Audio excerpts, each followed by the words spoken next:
સુરત મહાનગરપાલિકા એસએમસીની અંદર મિત્રો ક્લાર્કની એક ભરતી આવી છે. એની સંપૂર્ણ માહિતી લેવાની છે આપણે આ વિડીયોની અંદર.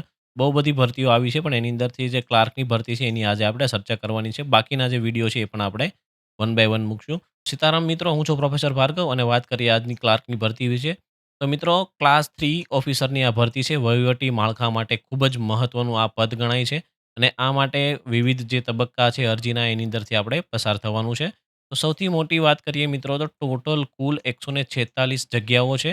કક્ષાવાર જગ્યાઓ રિઝર્વેશન પણ આની અંદર આપ્યું છે અને સૌથી મોટો બેનિફિટ જો કોઈ મહિલા ઉમેદવાર હોય તો એની માટે સૌથી વધારે છે. કારણ કે આ 146 ભરતીમાંથી 33% અનામત છે, એ તો મહિલાઓ માટે જ રહેવાનું છે મિત્રો. શૈક્ષણિક લાયકાતની વાત કરીએ મિત્રો, તો કોઈ પણ માન્ય યુનિવર્સિટીમાંથી તમે સ્નાતકની ડિગ્રી એટલે કે કોલેજના 3 વર્ષ કર્યા હોય, ગ્રેજ્યુએશન કર્યું હોય અને તમને કોમ્પ્યુટરનું મૂળભૂત પ્રેક્ટિકલ વર્ક કરવાની તમારી ક્ષમતા હોય અને તમારી પાસે કોમ્પ્યુટર એપ્લિકેશનનું મતલબ કોઈ ગુજરાત સરકારનું કોઈ ત્રિપલ સી કે કોઈ એવી એક્ઝામ પાસ કરી એનું સર્ટિફિકેટ હોય, તો તમે આ પરીક્ષા માટે એલિજિબલ છો.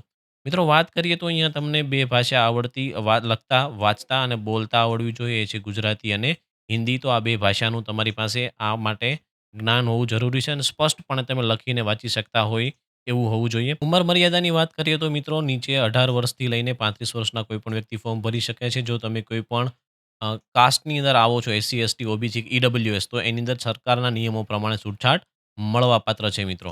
વાત કરીએ મિત્રો પગાર ધોરણની, તો શરૂઆતના 3 વર્ષ તમારા 7th પે કમિશન મુજબ આકર્ષક પગાર મળવાનો છે, પણ પહેલા 3 વર્ષ જે છે તમારા ફિક્સ પે રહેવાના છે, એટલે ₹16,500 છે અને ત્યાર પછી 3 વર્ષ પછી તમે જ્યારે રેગ્યુલર બેઝ ઉપર તમારી નિમણૂક થશે, તો 25,500 થી લઈને 81,100 સુધી સરકારી નિયમ પ્રમાણે 7th પે સ્કેલની અંદર તમારો પગાર જઈ શકે છે.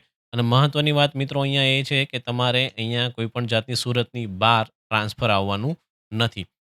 સિમ્પલ વાત છે મિત્રો, કઈ રીતે આની પસંદગી પ્રક્રિયા થશે, તો પહેલી લેખિત સ્પર્ધાત્મક એમસીક્યુ પરીક્ષા હશે, ત્યારબાદ ડોક્યુમેન્ટ વેરિફિકેશન હશે અને ત્યારબાદ અંતિમ મેરિટ મિત્રો બનશે. અરજી કરવા માટે કયા કયા દસ્તાવેજોની જરૂર છે, તો સૌથી પહેલાં તમારે જરૂર પડશે આધાર કાર્ડ, બીજું માર્કશીટ અથવા ડિગ્રીની, અને જો તમે કોઈ કાસ્ટ સર્ટિફિકેટ અથવા મતલબ કે તમે કોઈ કાસ્ટથી એપ્લાય કરવા માંગતા હોય, તો એનું caste certificate and non creamy layer અને ઈડબ્લ્યુએસ, પાસપોર્ટ સાઇઝનો ફોટો અને સહીની તમારે અહીંયા જરૂર પડવાની છે મિત્રો. સિમ્પલ સ્ટેપ છે આનો આપણે સ્પેશિયલ અલગથી પણ એક વિડીયો બનાવશું કે એની એસએમસીની ઓફિશિયલ વેબસાઇટ ઉપર જઈને સ્ટેપ બાય સ્ટેપ જ ડોક્યુમેન્ટ ભરવાના છે.